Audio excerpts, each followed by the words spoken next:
We want him to apologize to us because he's the head of the most powerful church in probably in the world.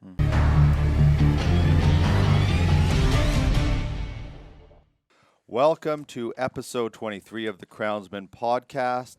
Today we have Keith Matthew on the show. Keith has, I'll let him give some of his backstory, but he's done negotiations with Kinder Morgan. Now I've lost my place already. Oh, it's not starting well. Pipelines, forestry. He's led a lot of negotiations for his people. I'm not confident in saying it right. The Simpcw First Nation. Simpcw First Nations. Correct. Yes. Yep. Yeah. So we're very excited to have you on the show, Keith. You have a lot of background and have a lot of knowledge of how these negotiations work, the work you've done with your band, and in education and programs, and there's just so much that we're going to cover today. So I'm really thanks for coming all the way here to do the show. It's good to be here today. Thank you very much, Jared. I really appreciate the opportunity. We're excited. Before we get going, Yes. I'm Jared Downey. I don't know if I said that already. No. You're Gowdy Molina. Yes. How are you? I'm good. It's a different kind of morning, I think. It was a more organized morning for sure. Yes, the last show, definitely. I don't know what was happening. There was something going on. It wasn't. We forgot there was equipment that wasn't here. It was, but we're good this morning. Yeah. Let's kick off with thanking our sponsors and telling who they are, and then we'll get into the show. Awesome. All right, so we are brought to you by Resource World Magazine. They report on the business of mining, oil and gas, green technologies, and the events that affect these sectors. And you can catch their April-May issue and see all the latest news at resourceworld.com. We are also brought to you by Savannah Equipment. They supply new and used mining equipment around the world. If you're looking for anything from slurry pumps to jaw crushers to ball mills to conveyors, you can go to the leader in used mining equipment. And you can visit Savannah Equipment at savannahequipment.com, where you will find more equipment every day. Awesome. Yeah. Okay. That seemed to really move today. I'm telling you, it's an odd morning. Okay, let's get into it, Keith. I'm going to let you guide a lot of the conversation. I've got some notes so that I cover a few things. But you're the founder of Symbolic Business Services, which assists both Aboriginal and non-Aboriginal people, business people to do business with First Nations, right? Yes, absolutely correct. And Thank you're you. the founder of that. You've been the counselor and chief of the Simpcw First Nation. You have a contracting company that's done work for New Gold. So, I mean, you've covered so much ground. So I want to start off with the heavy industry side. The Kinder Morgan negotiation, we were talking off air just about the size of the band, the land mass that you have, which I had no idea was that big.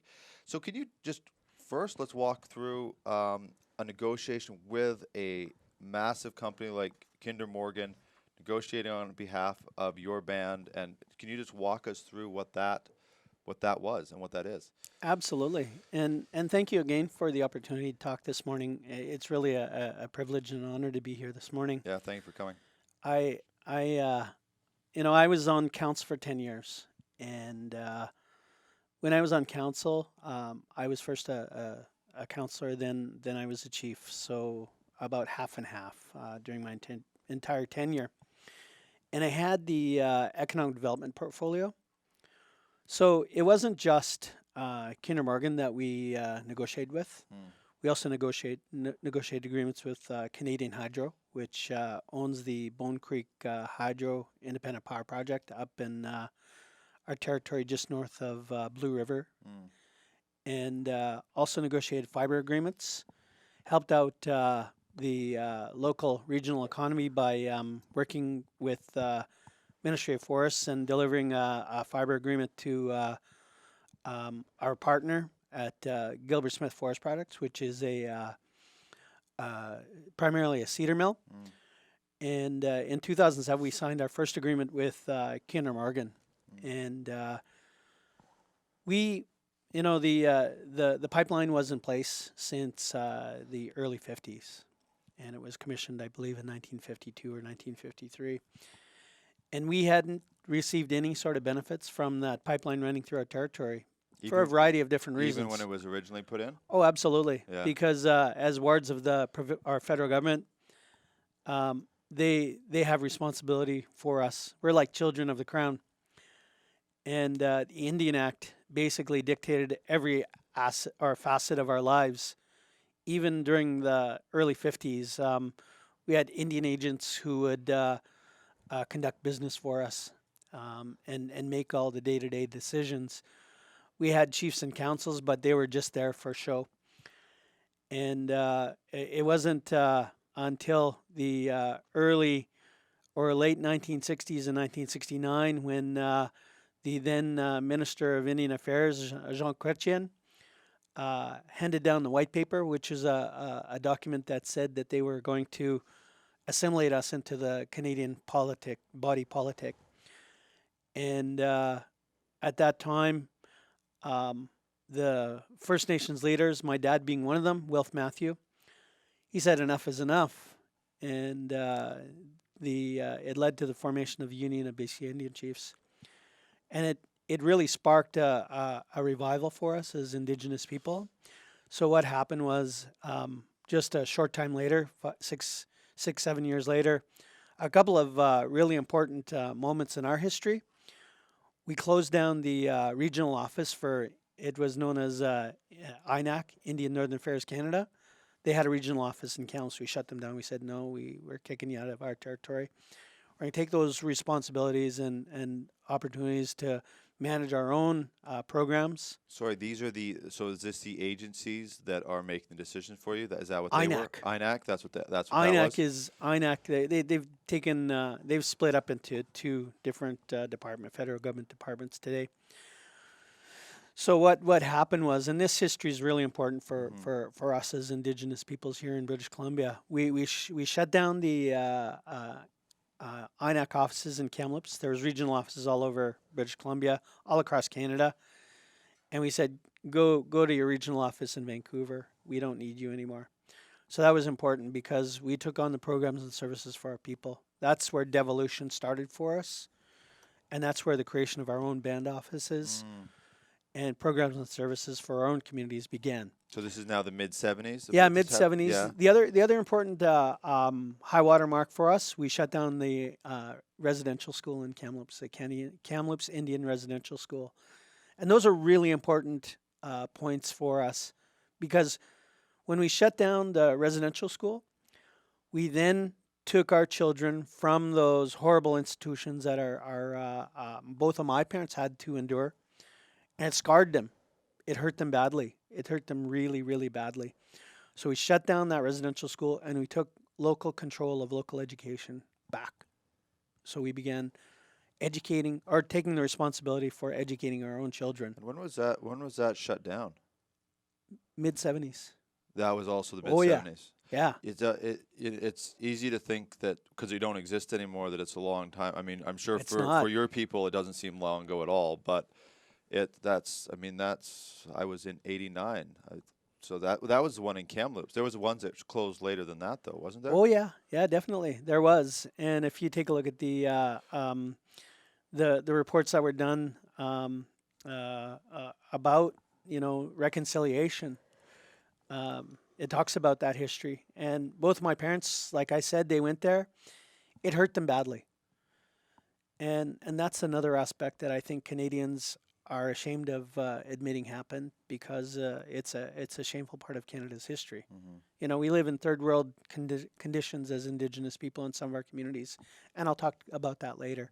So that's a little bit of the history about my community, or our communities up in the Central Interior, and that for us was the genesis of about 100 years of struggle. The other seminal moment for us in 1910, the then Prime Minister of Canada, Sir Wilfrid Laurier, was traveling across Canada, and he met with our Indigenous leadership from the Central Interior, and we gave him a document. It's called the Memorial to Sir Wilfrid Laurier, and we talked about our living conditions, the Indian Act. We talked about all those things that were important to us. And we said, here's a way forward. Here's a way forward to settle the land question from our perspective. And I'm going to boil it down to a couple of really key important points.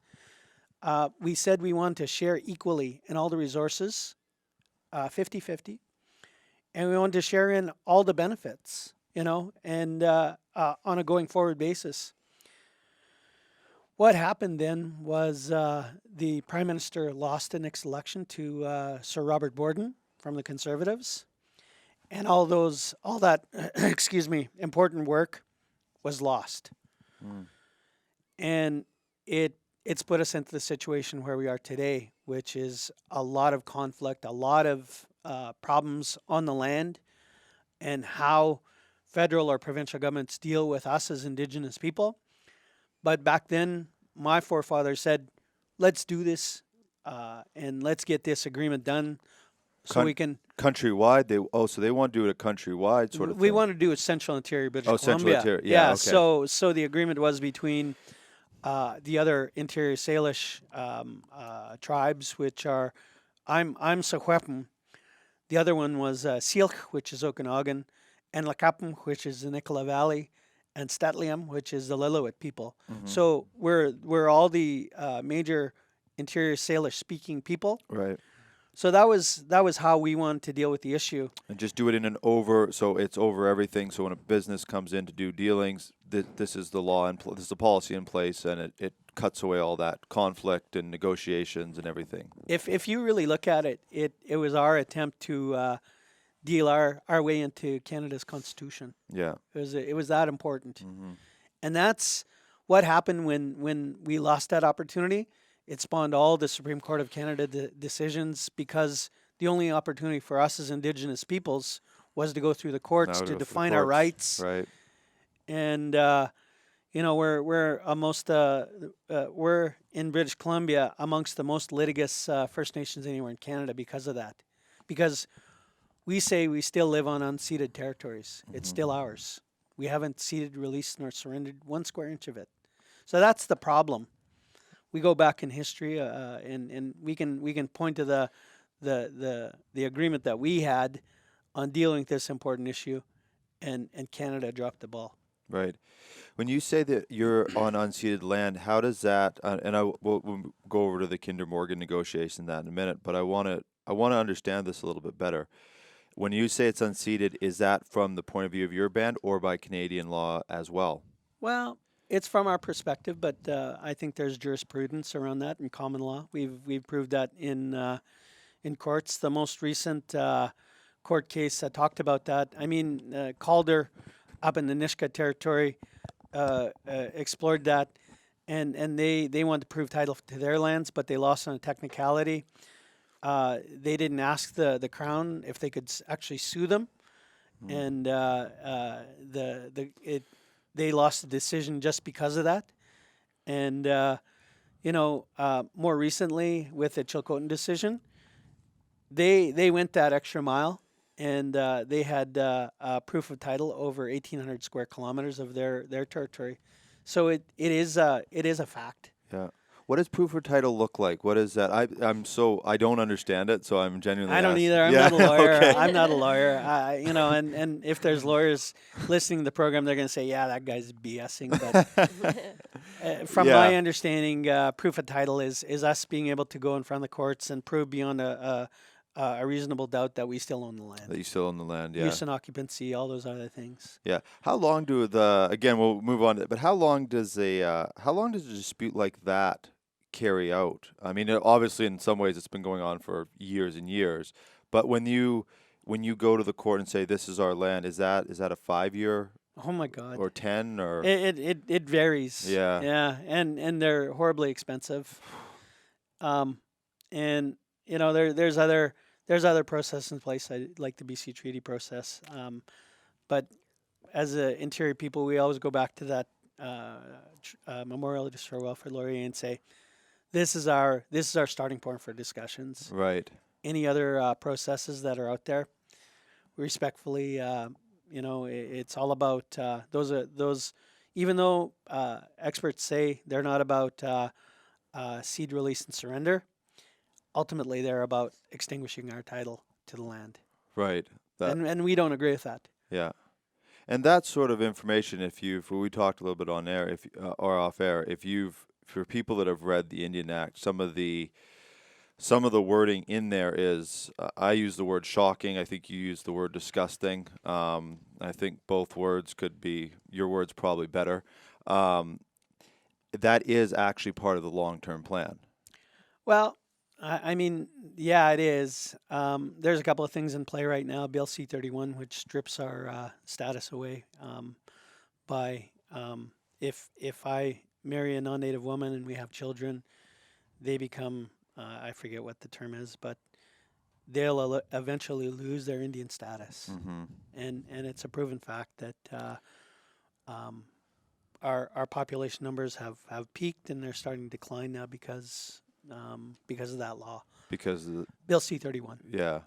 and that's probably one of the biggest factors for us. So in the agreements between ourselves and or pardon me, when the reserves were structured, there was provisions with it that would return back if there was no more status Indians, that land would return back to the province.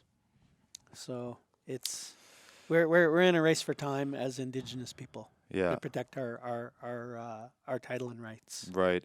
So with that sort of setup, a company like Kinder Morgan shows up at the door, and they've got now you did the negotiation because you were negotiating when the pipeline was ready to expand. Is that Yeah, because there it was started in '52, but now when did it yeah expand? the event was they were putting in different sections Mm-hmm. of pipe, and the original plan was to go through Jasper, from Rearguard Fall over to Rearguard Falls, which is by Valemont, and just put in Trans Mountain expansion. So that was back in 2007. So, excuse me. So what happened was there was court cases in Haida, Supreme Court of Canada decisions in Haida and Taku River, and Mikisew that laid out the rules for consultation, Mm-hmm. but more importantly, accommodation. So what we did is a community. We went to the West Coast Environmental Law, and we asked them, because we'd missed an opportunity when Delgamuukw was handed down in 1997. First Nations leadership at that time said, they thought they'd won. The Delgamuukw decision was a positive outcome for us, but they weren't ready. They weren't ready to actually monetize or use that court decision in favor. We learned from that. So Haida, Taku, and Mikisew, Supreme Court of Canada decisions were handed down, and it talked about the duty to consult. And we, at that time, wanted to develop our own policy. So we went to West Coast Environmental Law. They helped us draft that policy. It's about 20 pages. And it talks about how any third party coming into our territory, which we say we still own, has to deal with us. So we've appended as appendixes to that agreement our cultural heritage policy that defines what cultural heritage means to us as Secwepemc people. And we attached our map, that boundary, those boundaries that I talked to you about a little bit earlier. Yeah. So we give that to third party, federal or provincial government, any company that wants to come in and talk to us. And we say, this is how we want to deal with you. And this is how you need to deal with us. It's entirely structured. So Kinder Morgan, when they wanted to do that expansion through Jasper National, which is a World Heritage Site, that was the extent of our territory. We actually had territory up as far as the Snake River, which is up towards Hinton. So it's not Jasper Town Site where our title extent, or that's the extent of it. We went as far as the Snake River. So when Kinder Morgan was expanding their line through Jasper down to Rearguard Falls, we said to them, we want to talk to you. And they weren't taking us serious because they're an Alberta company, and they got lots of at that time they had a lot of influence, and they still have a lot of money. And what happened was we we had to go. Part of our strategy was to go in front of the National Energy Board, Mm.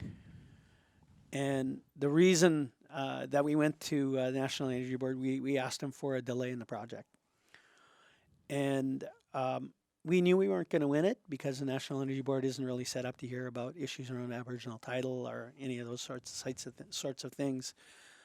We went there to show the company that we were serious about having them deal with us, and to put on the record the extent of our territory in Alberta and British Columbia, and there was no way that they could deny that we had a right to make the claims that we're making, which is ultimately an accommodation agreement between ourselves and business, and and that's just one side of the accommodation side. Hmm.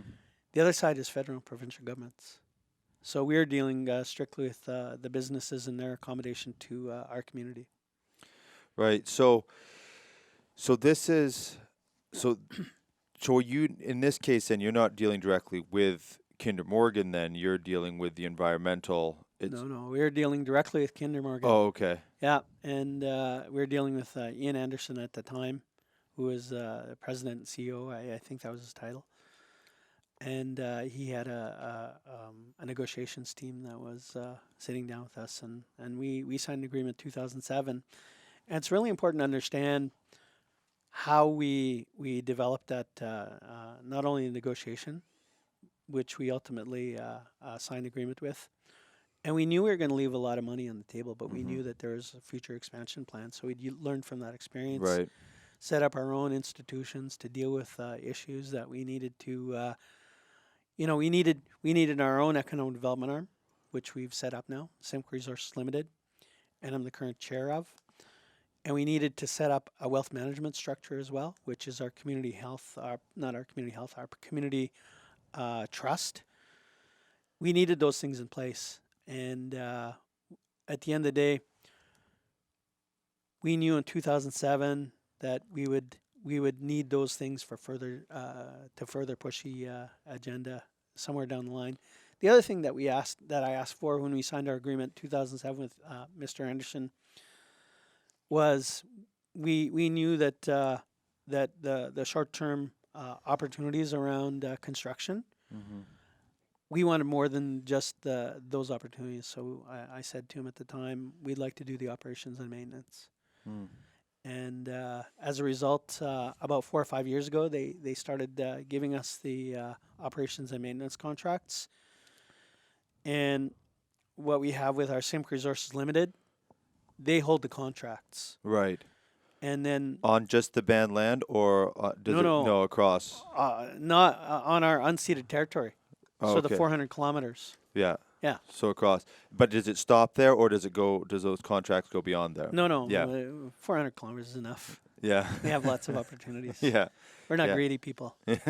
In fact, we're practical people. Very pragmatic. Yeah. We don't want to go into another person's territory unannounced, or Right. Yeah. that's just wrong.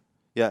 Has it so from I mean 52 I actually didn't realize it would be that pipeline had been since 52 at all. I thought it was much sooner than that. So from 52 to now, there's two parts to this question. The difference between how a company like Kinder Morgan approaches it and how your band approaches it. What has been the major differences? How have their individual ways of negotiating evolved, good or bad? I don't think their I don't think their negotiation strategy has changed. We when we originally signed the agreement in 2007, we signed a subsequent agreement in 2016 around the Trans Mountain Expansion Project, which is the twinning of the pipeline and tripling the capacity. Hmm. And actually that negotiation strategy wasn't very much different at all. Right. But for us as a community, we learned from that first experience, Right. and we got a way better deal the second time around. And there's a lot of, and I'm going to mention a couple of those key differences for us. Mm-hmm. We knew that emergency response was going to be a big part of the discussions because as Indigenous people, um, when we do a major deal like that, the informed consent piece is really huge. Mm-hmm. So what we do is we walk the agreement through our community and we answer questions. We have our own experts that we use during the discussions. So we have retired pipeliners who advise us on how a pipeline works. We brought in 2016, prior to our signed agreement, emergency response specialists. And we've got 92 stream crossings just in our territory. 92. Yeah. So what we have to do, because our information pieces are really important, because what they lead up to at the end of the day is a referendum on whether or not we sign that agreement with that particular company. And the ones that that I personally had experience on walking through our community, we had 80% support for all those projects. So our independent power project, our Kinder Morgan project, in 2007, and then 2016. When you say 80%, do you mean 80% on the council, or is that a community vote? Community vote. That's community vote. Oh, it's yeah. called prior informed consent. Mm. And it's a really important part of the UN Declaration of the Rights of Indigenous Peoples. Oh, okay. Yeah. Yeah. So that's where that fits. So we were way ahead of the game in terms of operationalizing or bringing into effect those agreements. Yeah. Because we did all the homework prior. Yeah. So you're doing a thing. You're coupling getting these agreements done, but you're also providing employment essentially for your community. You're coupling those two things together. Huge. Yeah, and it's obviously a lot of added value to the pipeline company too, to have the community maintaining and safety, and they're right next door to them. I mean, that's it just makes all kinds of sense. So when there's a lot of negative comments about us not protecting the environment as Indigenous people, I would respectfully disagree with that, because when we've got our pipelines operations and maintenance people out there who are doing the cutouts and doing the maintenance, they're our eyes and ears for our community. Yeah. And they're taking those responsibilities as far as operations and maintenance very, very seriously.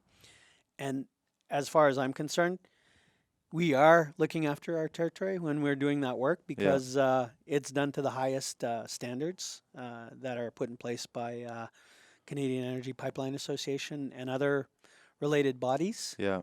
And engineering standards, all those sorts of things. And we have to do it on commercial terms, which is really important. We don't add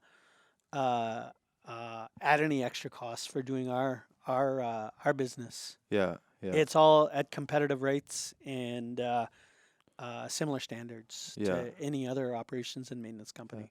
I guess it goes back to a little bit that question I asked. So is sort of what I was getting at, and I think you've added to it now, so I can probably give you a better outline of what I mean. For a company like Kinder Morgan, back in '52, they weren't thinking that your band would be the one doing all the maintenance. So they must have, as a company now, or not just them, but companies like them, they must have a new insight into the value of working with the band, and not just getting the deal done so the pipeline can get put in or the updates can get done, but actually so the quality and the maintenance is at a higher level. They must have evolved from that. I'll tell you a couple of things. The Canadian demographics are changing really quickly, and there's a number of things in play right now. A lot of young people are moving to the big cities. Yeah. They don't want to live in the rural communities. Yeah. And First Nations, for the most part, live in the rural situations. It just makes sense for us. We've got a younger population. A lot of the tradesmen and labor force that we're working out in our territory, they're retiring. And it just makes sense for companies like Kinder Morgan or any of the mining companies where we make up a big, number of people working per capita in those different operations, it just makes sense for those companies to come to us and say, can you do, operations and maintenance or heavy equipment operation, because we're out there Yeah. and we need the opportunities, quite honestly. Right. Yeah. And for us in my community, we're pipeliners and loggers, Yeah. and we make no bones about that. We're very proud of that fact. We're making really good money, and we have almost no unemployment. In fact, we're looking for other First Nations communities, people to come and work with us. Really. Yeah. Yeah. And the big stumbling block for us is Indian Act, and I need to explain that. We don't have any. There's no rental housing in the local market, non-native market. So what we're doing, we just talked to Nancy Southern from ATCO last week, and we were talking to her about repurposing some of the ATCO units that are just sitting, not doing anything. So we want to strike an agreement with her and hopefully do something that will alleviate the shortage of rental units in my community, so we can bring back people, not only my community members who want to work with us, because that's a structural barrier that's in place, but other people that want to work with us as well. So what do you mean by there's no? So like you have to move into the house, you have to put a mortgage on it. Do you mean like it's not? No, Oh, rental units. Yeah, there's no rental units available in the local barrier or my community. like there's First just Nation. not the infrastructure there. There's nothing. There's no rental units at all. So it's one of the barriers that we're running into in attracting people back to our community. So even if if you've got these big projects on the go and everything, you're trying to get people to move their families there and it's maybe only going to be a couple years, so they're not going to mortgage. There's nowhere to Yeah, live. exactly. Yeah, Yeah. I see. Because during construction, and we ran into it last time, was the construction benefits are only probably 3, maybe 4 years at most. Mm-hmm. So you can't. It's just like buying a big piece of equipment, big piece of iron. If you base your business plan on paying off that particular piece of iron 3 or 4 years, that's just not enough time. Just not enough time. Yeah. So you're setting yourself up for failure. Right. Yeah. Yeah. So rental is the way to go, just like a Rental. lease or whatever. Absolutely, Yeah, and I that's see. our experience with doing short-term maintenance contracts. Like, we don't want to set our own people up for failure. Right. Yeah. I want to get in. I'm going to actually hand it over to Gowdy because I want to get into the stuff you're talking about. I mean, it is coming from quite a background, so I want to get into a little more of your sort of where you come from, your journey to get from point A to point B, sort of thing. Yeah. But before I continue, I'm just gonna Oh, finish up with a couple sponsors. Last week we forgot the sponsorship until You the can't very do that. episode. No, I agree. Like I said, it was a weird day last week. Okay, so I will start with. We are also brought to you by Power Zone Equipment. When you need a specialized pump for any type of fluid handling or dewatering, then you'll want to have your pump designed by Power Zone Equipment. You can visit Power Zone at powerzone.com, where you will find thousands of new and rebuilt pumps, motors, and engines. Also brought to you by Streamline. They offer a complete package of fleet management solutions with 3 incredible products. NaviStream, their onboard intelligence and telematics system, NaviLink, their vehicle automation and IoT platform, and Dagama, their dynamic transportation management system. And you can visit them at stti.com for the Streamline advantage. Awesome. Almost all of our sponsors have been guests on the show, so it's kind of neat. It is, yeah. They'll come on the show and then they'll go, okay, it was good, and then they'll put their brand on it. So it's kind of a neat little setup we got going on. Kind of everybody helping each other out to bring us the show. So thank you to our sponsors, and Yes.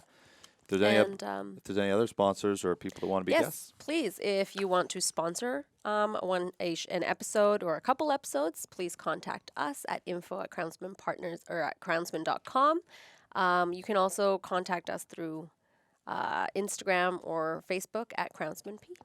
We can even help you make your own show if you don't want to be on our right. show. Yeah, we're happy Yeah, to. we can do anything. We can do anything. Okay, All right. Let's get into some background stuff with you, Yes, Keith. background. Well, I want to go way back. Education. So can you tell us a little bit about your education and where you kind of started? Yeah, I started back in the my post-secondary education was at Caribou College. Mhm. I went to Barrier Secondary. Mhm. I graduated from the academic program there, and I love to play sports. So um, I went to college for communications media, Mm. and I worked as a journalist for quite a few years. I worked as a news editor with Windspeaker up in Edmonton, and I worked in corporate journalism with BC Hydro. I was in the Aboriginal Relations department there, and that really, it really gave me a really good perspective on research Mm-hmm. and the power of media. Yeah. And after I left BC Hydro in the late '80s, early '90s, I moved home and I started my family. And I went to general band meetings, and I'd get pretty mouthy, and I'd say, "Well, this is how you should do things." People said, "Well, if you think you know better, why don't you run for council?" So I said, "Yeah, I'll throw my hat in the ring." Yeah. My dad was a chief. My brothers were chiefs. My brother was a councillor. We've got a long history of public service in my family, and I was lucky enough to get onto council, and I asked for the economic development portfolio. So that's where my education really started. Yeah. And I was given the responsibility for economic development for my community. And we structured, our first agreement was with Mike Wiggly Helicopter Skiing, because he has the largest tenure in our territory. Yeah, I saw that in your bio. Yeah. Yeah, so that we ran into a number of problems at that time. We didn't have a proper economic development arm, Mm. and that was one of the problems. The other thing was when we were trying to finance our half of the Alberta Lodge, which is $7 million heli skiing lodge at that time. We went to all the local banks in Kamloops, and they were saying, "Well, what do you want to borrow?" And we said, "Well, we want to borrow $3.5 million." And at that time, there was other problems in British Columbia, and our bank at the time, I won't mention their name. They said they were first on another development down in the St. Eugene's Mission area, the casino there, Mm. and that went under because the market that they're trying to do their casino for and their golf course couldn't support that. So as a result of that, my community couldn't find financing from the major Oh. chartered banks to get into the deal. What happened at that time as well was the forest fires. 2003, we lost one of our subdivisions in Lewis Creek. We have about 5 different reserve lands. And as a result of the forest fires in our area, we went out and we bid on salvage recovery for some of those particular tenures. Mm-hmm. We were paying 25 cents on the meter for stumpage. And it was really good wood because we had good foresters who went out and surveyed the land. They said, "Here's the ones, cherry picked them." Because a lot of it was just sort of singed. It wasn't actually burnt. Exactly. So we went in there and we cherry picked it, and that's what gave us our down payment for us to get into a Really? deal with Mike Wiggly Helicopter. That's why I love Skiing. doing the show, because I Wow. never would have known about something like Oh that. yeah, no, and we don't blow our own horn. No, we're it's just not very. all about. It's just very interesting. Yeah. So that's how that got financed. Oh yeah, Wow. yeah, because the banks weren't going to lend us the money That's right. because they're skittish about other developments that we had no control over. And the problem is with First Nations, when in those days we didn't have much equity or assets, we couldn't pledge against or leverage against opportunities. I want But to do a side note. we're different. We're in a different position today. The banks are coming to us and saying, "Well, what do you want to do?" We're saying, "Well, I got a question. we remember when you said no to us. Yeah. Yeah. So you better sharpen up your pencil." Yeah. I actually I had a quick question about that. I want to find out more about the project, but can a band lend, or can they borrow on their band land against their band land? Is that an asset to the bank? No, No. because it's held by Her Crown or Her Majesty the Crown. It's it's a weird situation. That is very strange. It is crazy, and what we're advocating for. I work under contract with First Nations Tax Commission, And the way that they got their start was real property tax. And because of the real property tax, there's a value for the land. Mm-hmm. And what we've been advocating is Indigenous Land Title Initiative. It might have changed by now, but basically the idea is to ask the federal government to vacate our reserve lands. We then take that title, invest it in a Torrens land title system, our own land institution, so we can manage we would actually own the land, Mm-hmm. and we can manage it for our own benefits. And instead of having to go to Ottawa to get them to rubber stamp any land management or any development on our reserve, we can do that internally because we have our own management programs in place, environmental, all the sorts of things that municipalities have in place to look after their assets. Right. Yeah, Yeah. Just and I've heard the other people say, well, it's municipalization. No, it's not. It's all about us having control over our own lands and managing it for our own benefits right. and safeguarding it against us losing it to the provincial government when there's no more status Indians. Because when you vest that title in a land title system, it's there forever. It's like having provincial or crown title. Right. Yeah. Yeah. That's what we would negotiate with the federal government. Yeah. Is that something that could? How far or close is that from happening?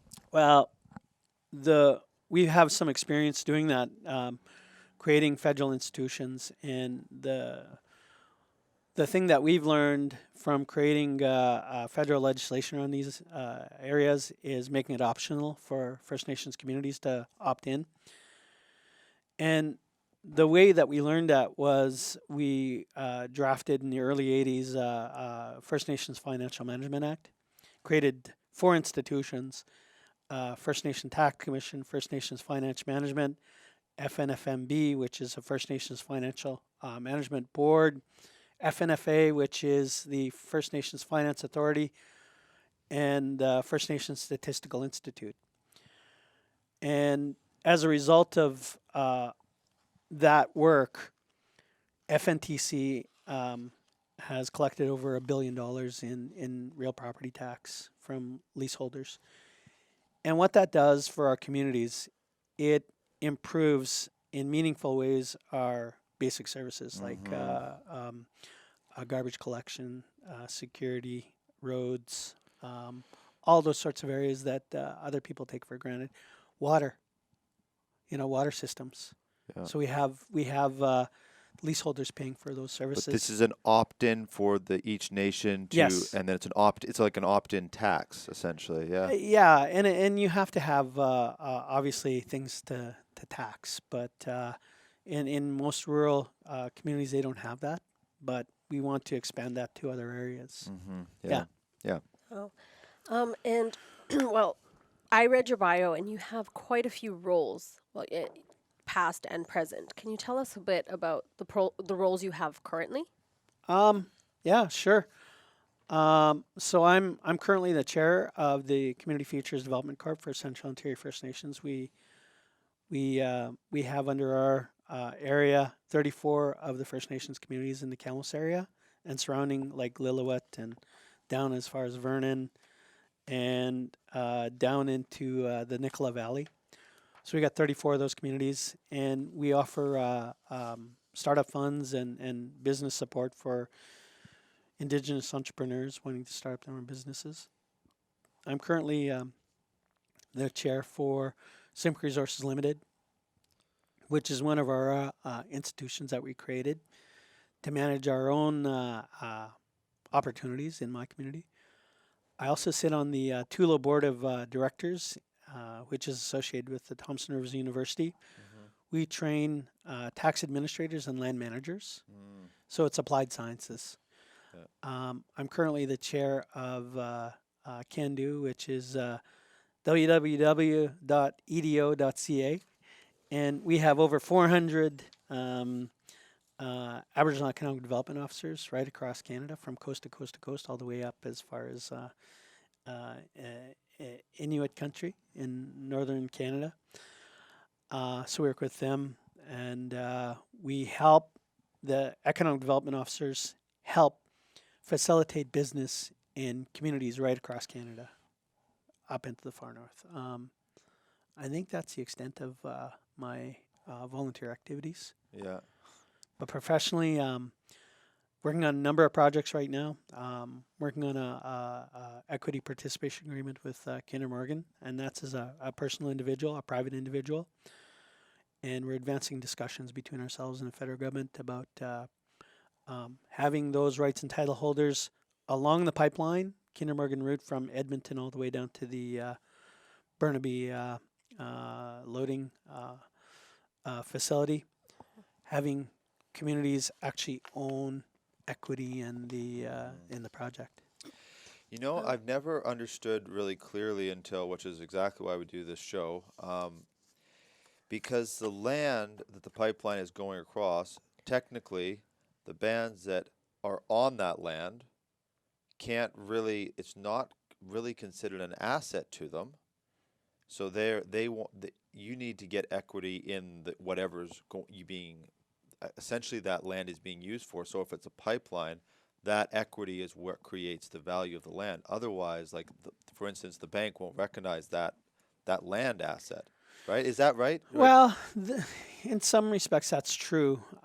Where the asset for Kinder Morgan, when it passes through a reservation land, and they have a band council resolution saying that they want to be a part of the First Nations finance schedule, which is opt-in. Then they have the right to tax that particular asset, but only if they have the trained administrators and land managers to actually manage that taxation interest. So there's 11 that go through reserve lands in British Columbia. I'm not sure on the Alberta side. Yeah. But that's a real asset for those communities because they get a fair a fair rate of return for taxing that particular asset that goes through their reserve lands. Right. But the rest in Alberta and British Columbia are going on the basis of that it's within our traditional territories and my community included. Right. Yeah. Yeah. Yeah. As you said, and you mentioned before, you had about 10 years as counselor and then chief together, correct? Yes. What is the most important contribution you feel you made to your band as counselor or as chief? Really opening up the opportunity for us as to participate fully in the economy and the creation of those institutions that will outlive me. And what happened was in 2007 when we first signed our agreement with Kinder Morgan, it's a signal to the business community that we're open for business. So businesses started to call us and say, "What do you want to do?" And we didn't have our Simpcw Resources Limited, our economic development arm, in place. So it was a responsibility of council to manage those opportunities, and since then we've tried to separate politics from business, and we created our own policies, which is a lot of work, and it's understanding how to separate that and why you need to separate politics from business. It's like the city of New Westminster having their own economic development corporation and stuff like that. They have a separate arm that does that, and there's good reasons for that, because they don't want to be accused of supporting their own families or any of those good reasons for keeping that arm's length relationship. So that's one of the things that I'm most proud of, is creating our own institutions and really helping us, setting us on a path for managing opportunities, economic opportunities for our community. And there's a lot of learning that goes into that. Yeah. Like we started out having virtually nothing and creating all this stuff from scratch. And we've made lots of mistakes, for sure. But we continually refine what we're doing. and we become more sophisticated in how we approach things. So when we're sitting down with some of the industries, negotiations to me is pretty simple. When we want to sit down with a mining company, we bring in our mining engineers, we bring in people who have experience in the industry, and they give us a report on what kind of opportunities are there.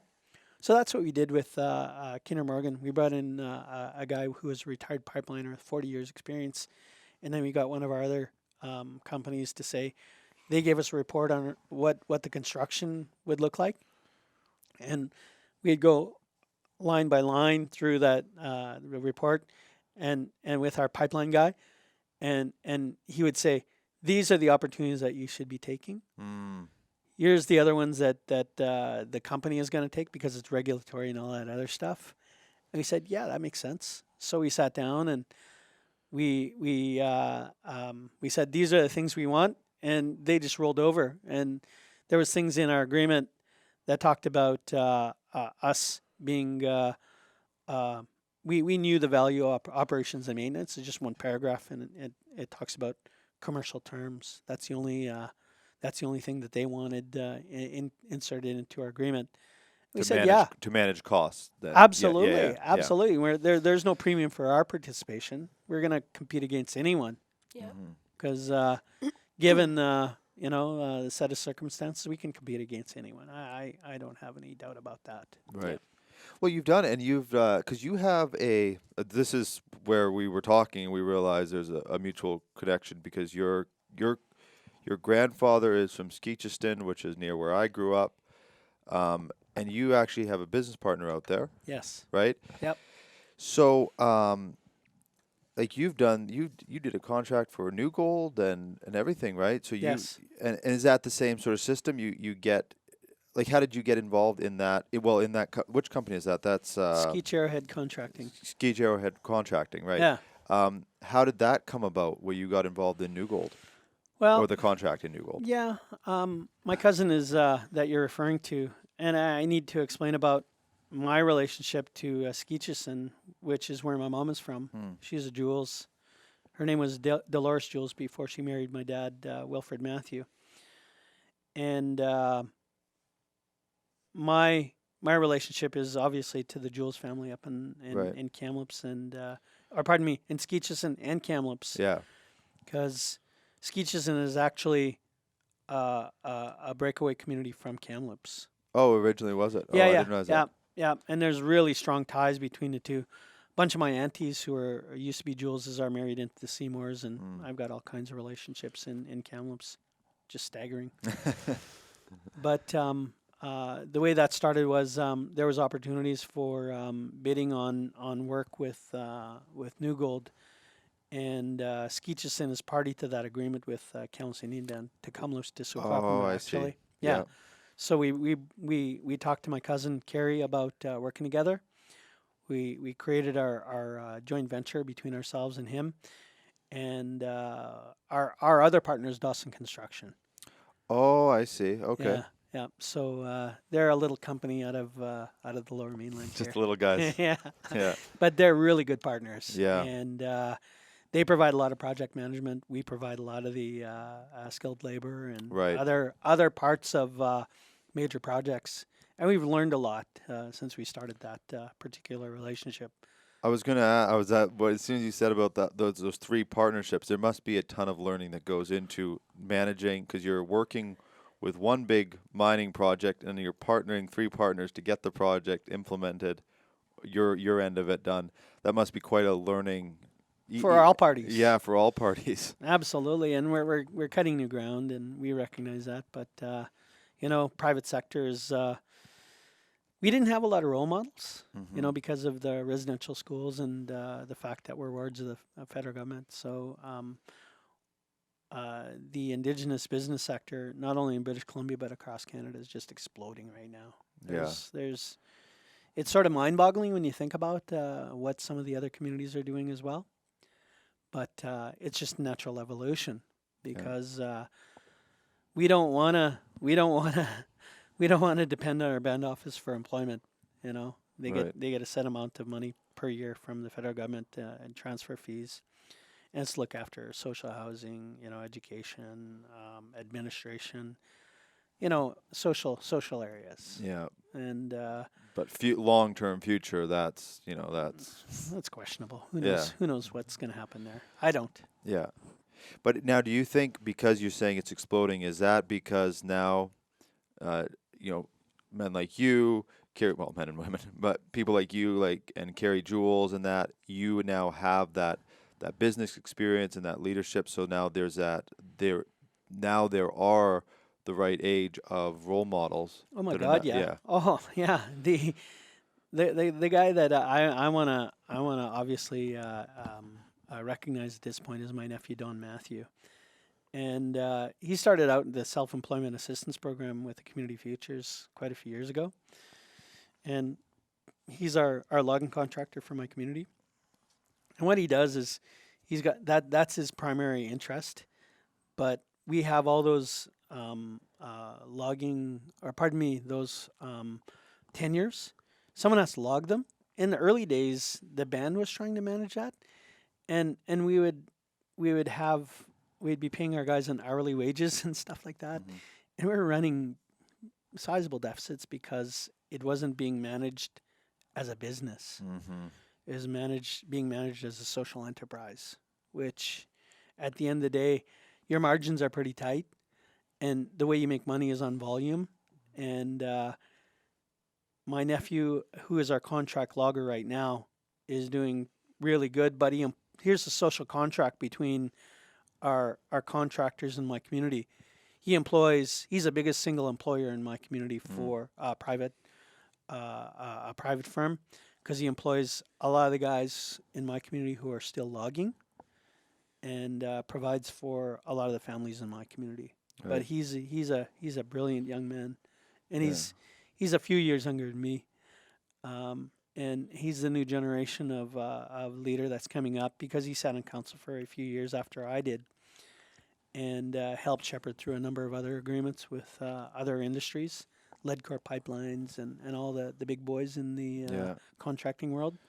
So Yeah. we're going head to head with all those guys, but it's the leadership of him and there's a new breed of leader coming up who aren't affected by the residential schools like my generation. and have that a little bit of mentorship to give them that. Oh yeah, and that means everything. It's just eliminating the amount of things you need to learn to start out. It's right? like you, Yeah. Jared, when you're working with your dad, or you're around your dad, and he's operating, his business. You learn by just being around that. Just seeing it. Yeah. Absolutely, being every day, and for our young people, if they're more exposed to that, it's like my dad when I was growing up. I remember going to the meetings at the Paul Creek Hall prior to the setting up of Union of BC Indian Chiefs. I was only a little kid, 8 or 9 years old at the time, and I was sitting around all these great leaders of the day, and they're talking about big concepts, about breaking away from the Indian Act and stuff like that. And you have to learn. Mhm. You're there. And that's where I learned about the politics, from and it's well accepted in our community to bring little children into our meetings, Yeah. because that's how the mentorship starts. And the more you're exposed to it, the better you're going to be at it. Yeah. Simple. You brought up these big issues. So there's a big question that I have, and as the First Nations communities become more equipped, stronger, invest more, gain assets, take on these bigger contracts, and they're negotiating better deals and that. Do you think it will unify the country more with First Nations? Or, I mean, there's two sides where the deals are getting done, but then there's also these areas where there's conflict. Where do you think that long term? Do you think there will be more unity, or will it be, or if it's not handled correctly, could it end up with more conflict? I'm not asking the question well. I'm not a politician either. Yeah, no. So, but I'm just curious. with your experience now, you're putting together a company with Carrie Jules and Dawson and that. So that creates a collaborative Oh effort. yeah, It, yeah. it it eliminates issues and creates opportunity. No, And do you I think hear you. that's the I hear direction you. we're going? I hear you. I think that's the area that we have to go as You have to Canadians. go, yeah. Yeah, I mean, it just makes sense because of that demographic, the aging demographic I talked about earlier. Yeah. Like every sector in Canadian society is losing your skilled workers and Mm-hmm. stuff like that, Yeah. and especially in the rural areas, and First Nations people live in the rural areas, and it just makes sense for us to take on. In my area, we defined what we wanted. We wanted the operations and maintenance because we actually live there. We have an interest in protecting the Yeah. environment. And for us, we need to be given that opportunity. So originally, we were given a 3-year contract to do that. So we put together our team. We began training our own people. We Mm-hmm. began putting together all of our equipment and just learning how to do that. Like that's a really technical, those are technical skills, Yeah. codings and all the other things that go into that. And it just made sense for us to do that because we live in that particular area. And a lot of the people who are doing that work now are retiring. Right. They're retiring. Yeah. And their kids don't live in a rural community. They don't live in New West or Vancouver or Kelowna or Victoria Even or though a lot of those jobs are really high paying jobs, right? oh, Yeah. they're really well paying jobs. And you have to sacrifice obviously, Mm-hmm. but be away from your family if you got a young family. And we just accept it because that's how we're making a living now. Right. You know, and those opportunities weren't there for us originally. We were ranchers and loggers. Yeah. Now we're pipeliners. Pipeliners, yeah. You said And a- we can here's the other thing. We can take those skills and do it anywhere in the world. right. That's right. Yeah. Yeah.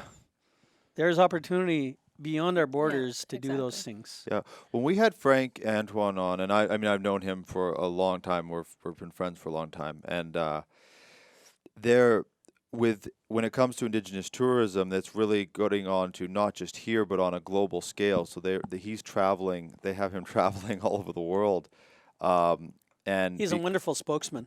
I he's love the guy. it's amazing what he's doing, but really how they're even connecting, like when he's going to places like Australia and who have a large Indigenous community too, and then getting that's just the tourism sector, but getting those, I mean, there's all those skills, especially nowadays with people want their authentic experience, and Absolutely. it's an untapped market that people, they don't have to go and change their whole skill set. It's no, you have the value right here. Absolutely. You know how to and do this. valuing it. Yeah, And value. then that's the value of someone coming in and identifying that to you because we Yes. don't see that. Yeah, that's what Frank talked about. You just Yeah, don't, he talked about a guy, I think he has about like 9 or 10 teepees, and they're just there. And Frank said, there's value there. I mean, there's people that'll come all the way from Germany to sleep in that. Oh, I you know. I know. I've had the opportunity to travel quite a bit internationally, and Yeah. I've seen it firsthand. Yeah. So I've been to Italy. I've been to and these are all personal travels: Germany, Italy, London, England. I've been to Istanbul. My first international trip was to Quito, Ecuador. I've been to meet the Pope, Pope Francis. You've met him? Yes, Oh, absolutely. wow. Wow. Yeah, it was part of the part of a trip to ask the Pope to repeal the papal bulls, which were passed. There's 3 of them, and they're the basis for terra nullius and doctrine of discovery, which are important legal principles in common law Mm. that basically stripped us of our rights. And the agreement was that, and the first papal bull was passed about 502 years ago. So I went to the Pope and asked him. It's one of the calls, 94 calls to action with the reconciliation agreement or the report that came out. And we approached the Pope and we said we'd like a private audience, and we want him to officially apologize as the head of the Roman Catholic Church Mm-hmm.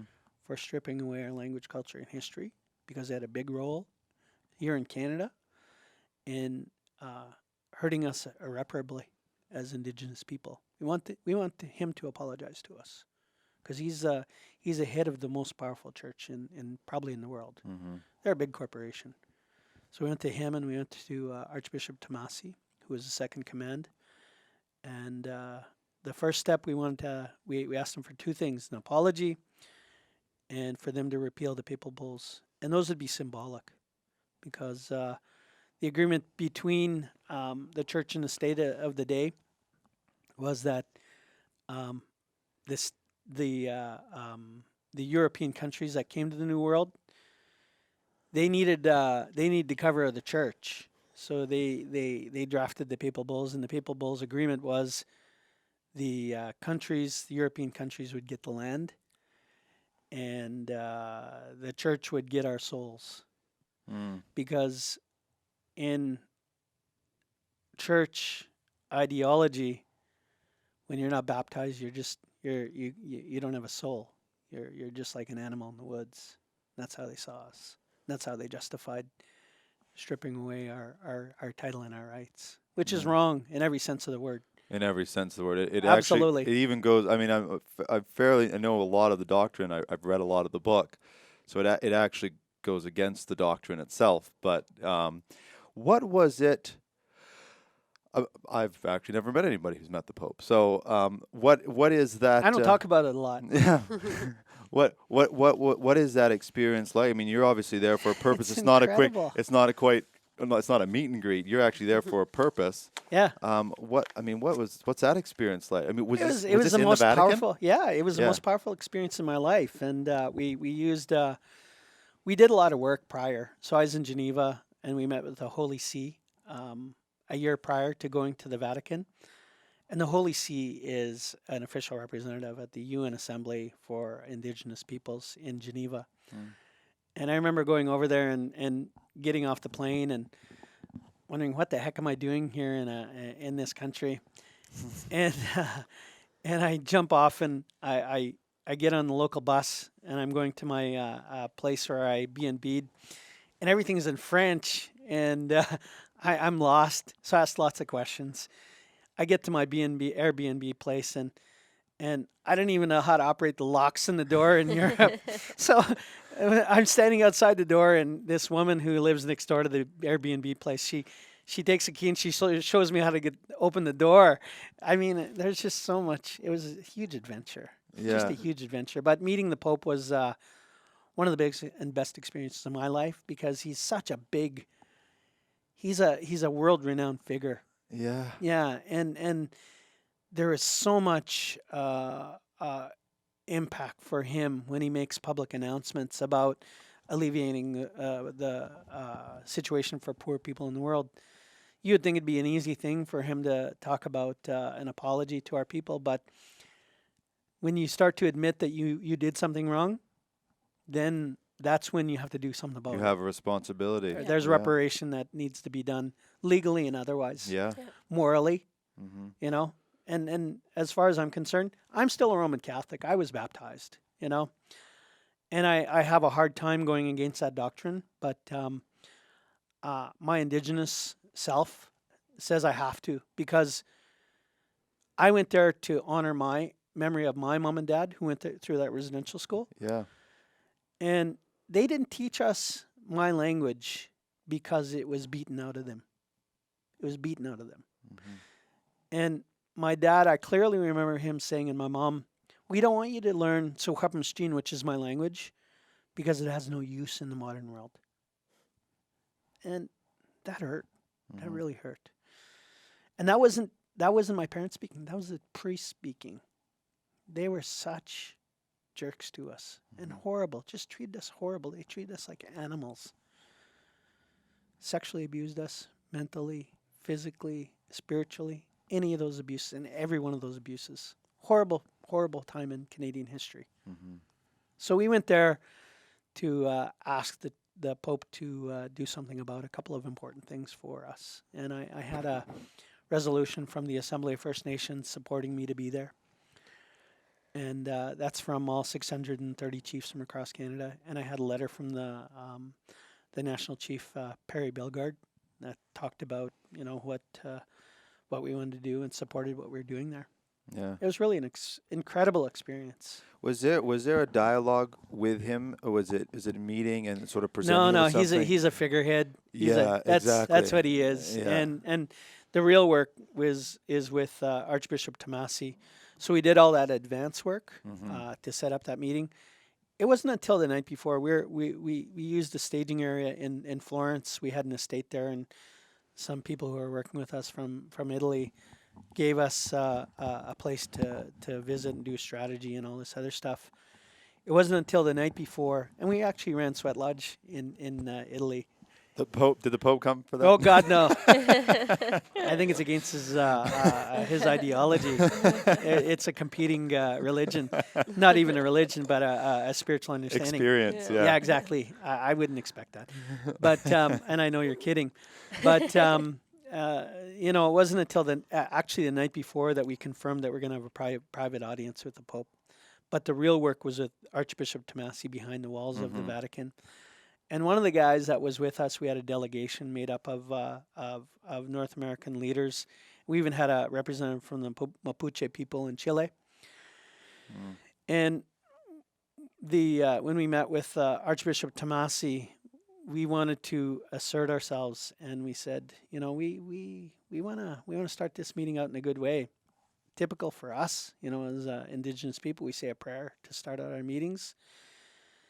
And Chairman Joe De Gaudi from Yakima tribe, just across the line in Washington State, he started singing a prayer song in his language, which is what the church was trying to take away from us. Mhm. You know, so it was a real statement. But as part of the way that they sing their songs, they don't use a hand drum; they use a bell. Mm.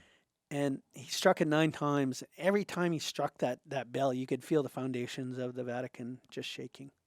I'm not lying.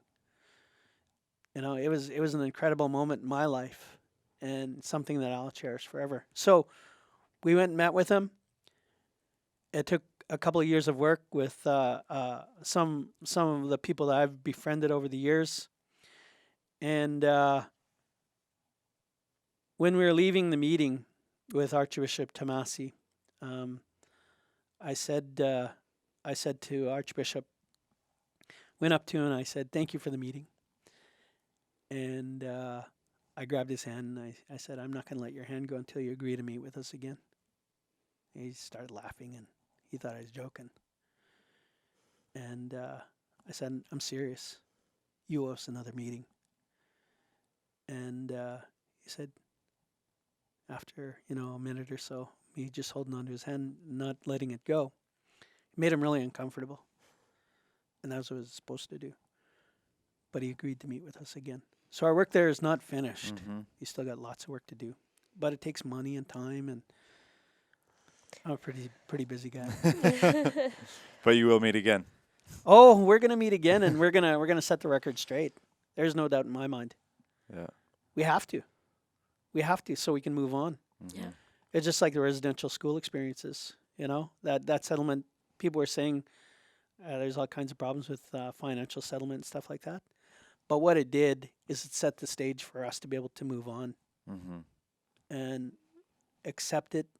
It's imperfect. There is no perfect agreement. No. No. None. No such thing.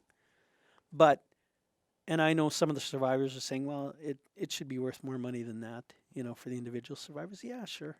I agree with that. But, you know, both my parents went there, Mhm. and there's intergenerational impacts. I didn't expect any money. I can stand on my own 2 feet. Mhm. I can do the things that I'm gonna change the situation for my children. I got 2 children. My girl's 28, my boy's 24. My girl's taking nursing, and she's working now, and she's got a partner. And my boy is 24, and he's going to work for his Bachelor of Social Work. And he called me up and he says, "Dad, I'm going to go back to school." I said, "Hey, that's fantastic news." This is a couple of years ago, and he says, "Yeah, I take my BSW, Bachelor of Social Work at TRU." And I said, "Wow, that's good news." Then he says, I want to take a BSW because I want to take the law program. Mm. It'll knock a year off my law program." And I said, "Wow, that's really awesome." And then he says, "Yeah, I want to take environmental law so I can sue your ass because you work in the resource sector. And I said, well, son, whatever gets you through school Yeah. is fine by me. Yeah. So Good. I love it. You know, it's a good story all around. Yeah. It's fantastic. Keith, thank you for coming on the show. We really appreciate it. And I could talk for a couple more hours. well, I was going to say, I think there's a whole lifetime of you dealing with this and dealing with companies and people, and I know it's certainly not done yet. Just reading your bio, it's almost more like you've set it up for what is to come. So I sure hope we stay connected. We just met in person today. I hope we stay connected and possibly have you back on the show. So thank you very much for coming on. Thank you. Thank you. We'll do a quick closing and thank you. Which game are we going to, the Gowdy? We're gonna, whichever one you'd like to. Well, we'll go to this We'll one. go Yeah. Thank you for watching for episode 22. 23. Sorry, 23. Thank you for watching episode 23. There was some powerful stuff discussed in this episode, and obviously some important business stuff for the industrial sector. And thank you for watching us. We want more people to come on the show. We want experts. We want people that understand industry. We want people that understand the economy. And if nothing else, we just get to sit here and learn. Yeah, that's right. So thank you again to Keith Matthew for coming on. We really do appreciate it. Sponsorship, or if you want us to help you create your own show. Yes. We have one little micro of topic that we discuss with heavy industry. Yeah. There's so many experts out there that should be sharing their knowledge. So talk to us if you need a little help doing that. And how That's can right. people get a hold of us, Gowdy? Yes, you can email info@crownsman.com. Visit the website, also crownsman.com, and I'll put all the links on below for you. You can visit us, through Instagram, Facebook, LinkedIn, Twitter, all at Crownsman P. Please subscribe on YouTube, Crownsman Partners. We do a show every week. And if you want to, sponsor or be a guest, because we're always looking for guests. We are, too. yep. So yeah, just let us know. You can also listen to the podcast if you. Oh, yeah. You can't watch it or you don't have time to watch While it. you're driving, riding so your you bike, can if you're in listen Vancouver. to the podcast on Spotify, Google Podcasts, Apple Podcasts, Breaker, Castbox, Anchor. If you know it, it's probably playing on there. Yeah, pretty much. Okay, thank you everybody for watching. We will see you next week.